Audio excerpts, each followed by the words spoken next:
Superman, Batman, and Wonder Woman are synonymous with being titled as DC's Trinity, the big three of DC. They are the most iconic characters out of the roster of heroes and best represent the brand, the golden children of the Justice League. When you think of DC, any one of these three will be the first that comes to mind, whether you're a comic fan or a casual viewer. They are inarguably the face of the brand. So what exactly is the problem? It's very one-sided. It's very evident that DC and Warner Brothers have a favorite child amongst the trio. This is DC's Trinity? Nah, more like Batman and Friends. Practically Batman and his hoes. Don't get it twisted, alright? That's my goat. He's a well-written character and has had many different accurate nicknames or monikers over the years. The Dark Knight, World's Greatest Detective, Glorious King, greatest fictional character of all time, the GOAT, the man who— Say, bro, get off that nigga dick. But it shouldn't come to a point where Batman has significantly more live action depictions than any other character, to the point where people be forgetting DC isn't just the Batman cinematic universe. I can't even count how many animated movies he's gotten over the years. Meanwhile, Wonder Woman only has 2 throughout the 80 plus years she's been around. Nearly all the DC projects remaining for this year are Batman related. Let's see, we got the Batman Caped Crusader animated series coming out. There's the Kite Man animated series, which is a spin-off of the Harley Quinn show. The Penguin, which takes place immediately after the events of the Batman movie by Matt Reeves, the sequel to the Joker 2019 movie, Joker Folie à Deux, with Joaquin Phoenix's Joker and Lady Gaga's Harley Quinn, which is set to have musical elements, and it was confirmed that Harley Quinn Season 5 would release before the end of the year. The only non-Batman or Harley related projects I can think of off the top of my head coming out are the final season of Superman and Lois and the Creature Commandos animated show, which is the first entry in James Gunn's DCU. Hey, go watch Superman and Lois if you haven't already, that show's a banger. And this kind of relates to the idea of a fourth pillar of the DC universe, a character who represents the brand after the Trinity. I'd assume the most popular choices amongst the fandom would either be the Flash or Green Lantern, especially the Flash with how much of a role he's had in DC comic events over the years, and he's arguably the 4th most popular character in DC. On the other hand, there's the idea of Harley Quinn being considered the 4th pillar with how much they've been pushing her character as of late.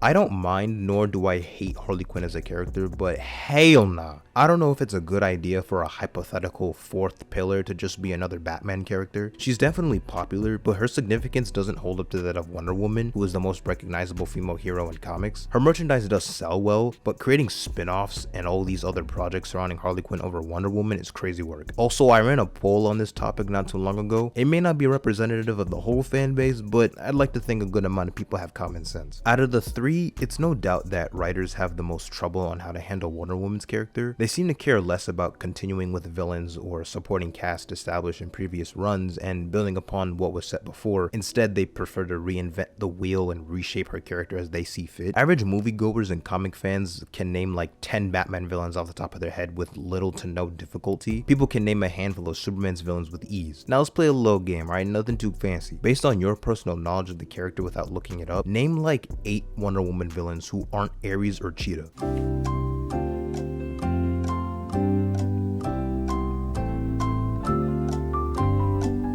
If you were able to accomplish such a feat, congratulations. If you struggled with naming only like 5 or so, I don't even blame you. If we're being honest, the only Wonder Woman villains recognizable enough to fans of the genre who aren't comic readers are probably Ares, Cheetah, maybe Giganta. And despite being a member of the Trinity, there are surprisingly few Wonder Woman adaptations compared to Batman and Superman. It may not be 100% accurate, but this chart is a pretty good estimate on how much Batman and Superman have appeared in media, with Batman obviously having an absurd amount. Then you go to Wonder Woman. Bro, I'm crying, bro. You look at Wonder Woman's column and it's all in the single digits. 0 animated shows. The disrespect is real. I've mentioned this in a previous video, but I had always wondered what Wonder Woman's iconic story would be. Kind of like her Death of Superman equivalent, because not many people know about iconic Wonder Woman storylines outside of maybe her origin. A sort of downturn arc for each member of the Trinity. For Superman, it would obviously be the Death of Superman, where he was seemingly killed by Doomsday. For Batman, it would be Nightfall, where he got his back blown up by Bane, no Diddy. Apparently, DC had considered making one for Wonder Woman a while back, and I wish I never found out what that actual pitch was. Since Batman Nightfall and Death of Superman were successful, they wanted to do a similar thing with Wonder Woman. In 1993, Mark Millar had pitched to DC a 22-page script about an absolute abysmal Wonder Woman story about her getting hit by a group of men. Apparently, the story was just a joke he made, but DC unironically considered publishing the comic, even going as far as hiring an artist to draw a sketch for the first page. All y'all going to hell. What? You right there. Hell. You. Hell. You. Hell. Yeah, I said it. Who are you to tell me where I'm going? Who am I? No, my son, who are you? You are a sinner. Are you out of your rabid ass mind? I don't know what's worse, the fact that Mark Millar pitched the story as a joke or that DC considered making the story a reality. For the longest time, it seemed like Superman was put on the bench. Bro was getting no love. Don't sleep on my dog Clark Kent, alright? He's one of the GOATs. Literally the embodiment of superheroes. The most iconic and recognizable hero of all time. Like, who doesn't know Superman? Fanboy.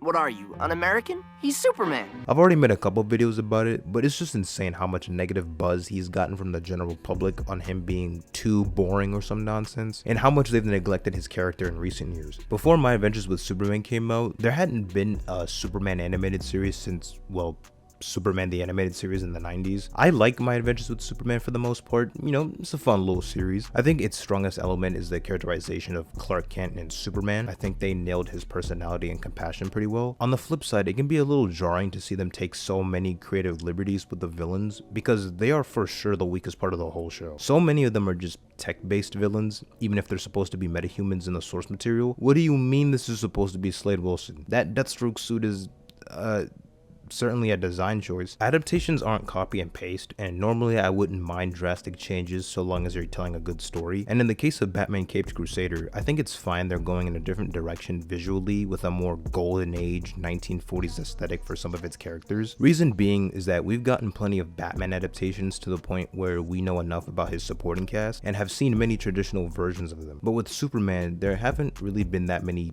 somewhat accurate depictions of his villains in media. We've gotten so many reinvent the wheel type of depictions of Superman in recent years, more so than traditional Superman. Whether it would be the evil Superman trope seen in Injustice or drastic changes to his mythos. On the bright side, with the initiative of the new DCU, it seems like they actually care enough to make the Superman brand a priority. After over a decade, we're finally getting a new live-action theatrical Superman film that will be the true kickstart of the new universe for most people. On top of that, Supergirl Woman of Tomorrow will be the second film in the DCU. As of right now, it's slated to release a year after Superman. It's about damn time the super duper cousins got some screen time and attention together. No, it's been a long fight. It's been a long fight, and I just had to have a warrior spirit, and that's all. I think one of the better aspects of the Trinity is how they all interact with one another and that they're really good friends, almost like a sibling kind of dynamic. There are only a select few adaptations that understand this concept, instead of them just being co-workers who have no chemistry with one another.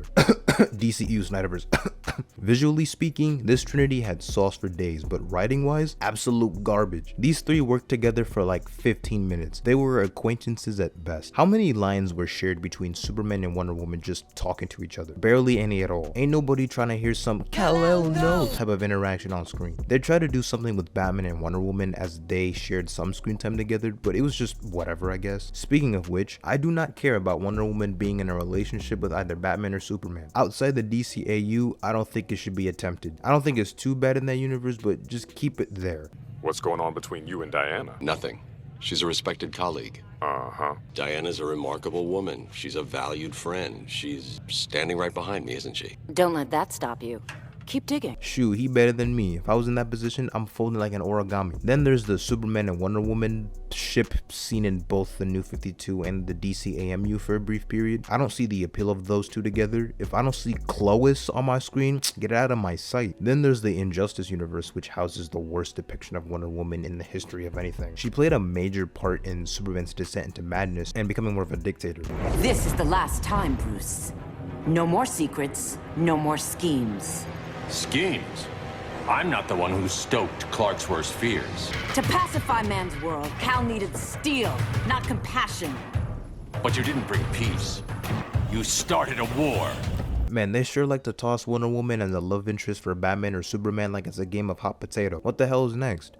Bruce and Clark. Give us more scenes like Batman, Superman, and Wonder Woman just chilling in a diner eating together. Double bacon cheeseburger with fries. Make it 2. I'll have a salad. Make it 3. And shakes all around. You'll work it off, princess. One of my favorite panels is honestly just them talking about the time Batman one-punched the Guy Gardner in Justice League International. Guy Gardner was just the most obnoxious guy in the initial Justice League International roster, throwing a whole temper tantrum as he believed Batman should have allowed him to command the team, and Batman just dismisses him as a mongrel. So Guy took off his his ring and he's like, I bet, run the ones, trying to pick a fight with Batman. He really said, Blue Beetle, hold my ring, but Batman knew he wasn't all that. Said he's all bark and no bite.